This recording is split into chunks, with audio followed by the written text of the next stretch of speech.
What's up mga ka-ride and shoot? Welcome to my first moto vlog. Ang destinasyon natin ngayon mga ka-ride and shoot ay sa Lipa, Batangas upang tikman ang pinagmamalaki nilang lomi. Masarap nga ba talaga? Tara, samahan niyo ako sa aking biyaheng ito at mabusog ang mata sa inyong mga makikita. Pero bago ang lahat, mag-i-intro muna tayo.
At nandito na tayo ngayon sa Parañaque, sa may SM Sukat.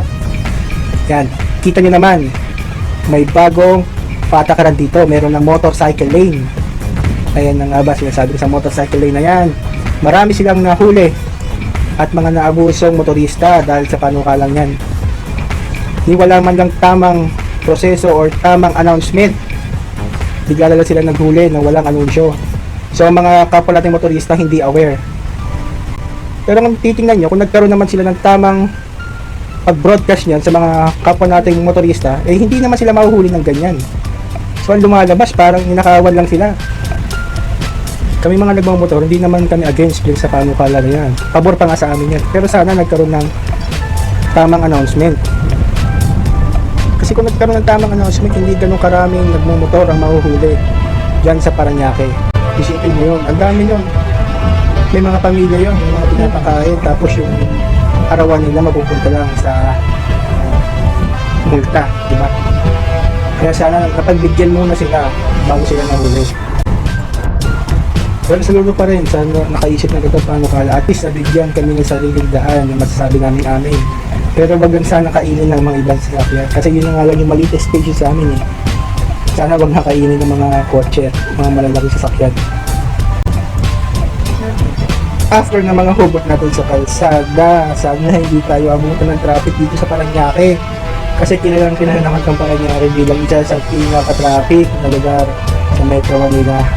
Kaya sana pagbigyan naman tayo kahit ngayong araw lang. Update ka lang mamaya. Tingin ko pag nasa Laguna na, kaya ako lang ito continue ko. Ayun na nga, nasa Santa Rosa na tayo after ng matinding traffic sa Parañaque. At Muntinlupa, pambihira, hindi na nabago. Pero ganun pa man, tuloy-tuloy pa rin kahit naipit sa matinding traffic. Maganda yun, pampagutom lang.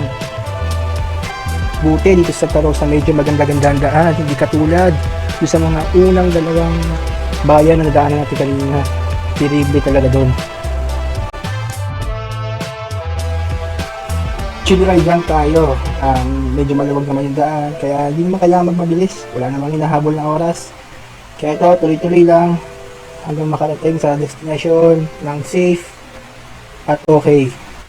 Pero oops! Putang ina mo ginagawa mo! Putang ina mo ginagawa mo! Napakadelikado kuya. Pagpipihira, nahulog ang helmet ni kuya sa gitna ng kalsada. O diba?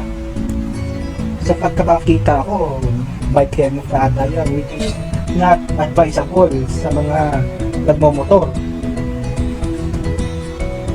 Marami naman tayo mga murang helmet yan na affordable at napakaganda ng quality. Ayoko rin lang magbanggit ng brand, pero isa na dyan ang Evo. Team Graffiti, baka naman. Basta guys, ride safe lang tayo palagi. Kung konti man yung alam natin sa kalsada, marami namang paraan para matuto. Pwede ka naman humingi ng tips sa mga veterano natin riders dyan. Tutulungan ka nila. Riders dyan. Tutulungan ka nila. At speaking of pagtulong, yung ginawa ni Kuya kanina, isa yun sa pagtulong para ma-determine na may lubak sa dadaanan mo. Isa yung warning sign kapag nagmamatag ka. Salamat Kuya para doon sa malasakit. At nakakakita tayo ngayon ng isang kalesa. Wow! Tagal ko na rin nakakita ng ganito. Nakakatuwa lang, may makikita pang ganito sa Laguna. Usually, nakakita lang ko dyan sa Intramuros eh. Ang kagandahan pa din, hindi ganun kabigat ang hinihila niya, hindi katulad ng makikita natin sa Intramuros na halos bahagya na lang kung makatakbo ang kabayo. Kitang-kita na nahihirapan.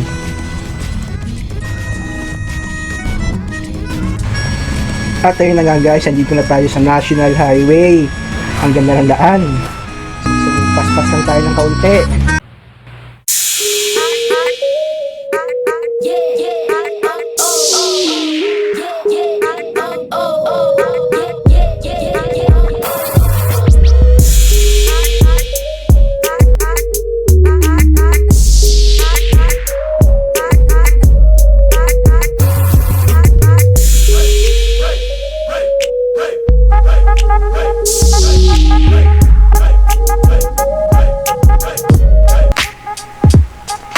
At Tanawan City pa rin po tayo guys. At hinahanap pa rin ang daan papuntang Lipa. Sana naman makita na natin yon. At ayun, kita na nga yung signage, Lipa, straight ahead. Checkpoint muna.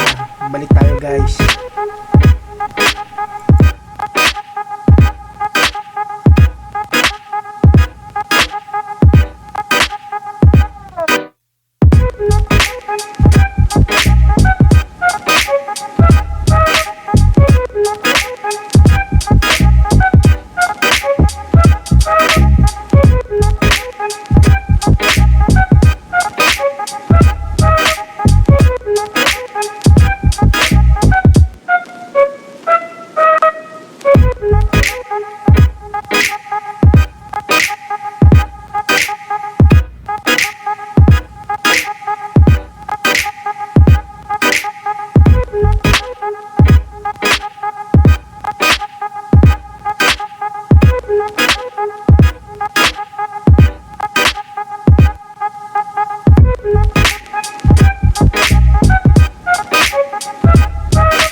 Mga ka-ride and shoot, ang saya nito. Minsan talaga kung kailan ka naliligaw tsaka ka makaka-experience o makakakita ng mas kakaibang view. Ito ang malaking halimbawa nito. Kaya enjoy lang natin.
lahat, nandito na tayo sa TNG Lomi House. Nakakatulong na rides. Ngayon, order tayo ng super double toppings para masulit. At syempre, andito yung sticker ng ating Lodi, si J-Mac. Pahinga muna tayo saglit habang hinihintay ang ating order. Kami ngayon sa TNG sa may Papatangas. Ganda ligaw-ligaw kami pero nakarating naman na maayos at buto. Ano? Kami si Lodi.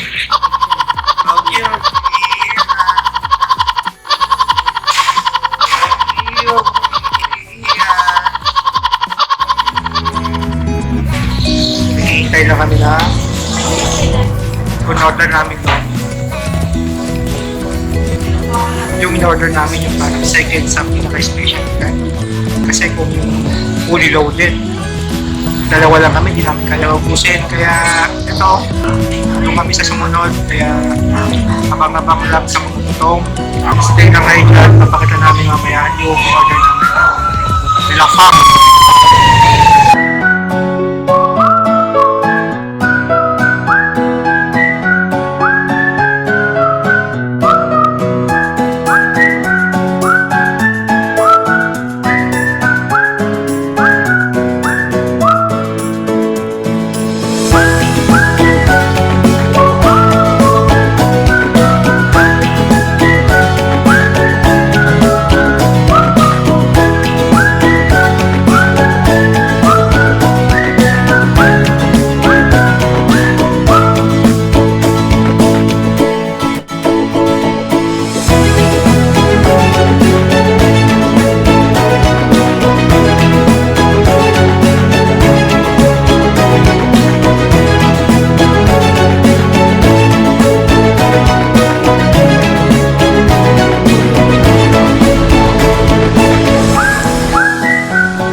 So yun mga ka-ride and shoot, natapos na kami kumain sa special lobby ng TNG.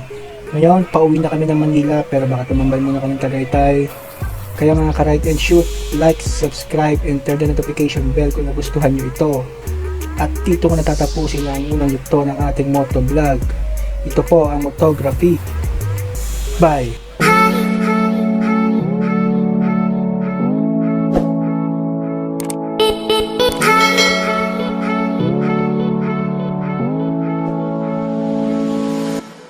Oh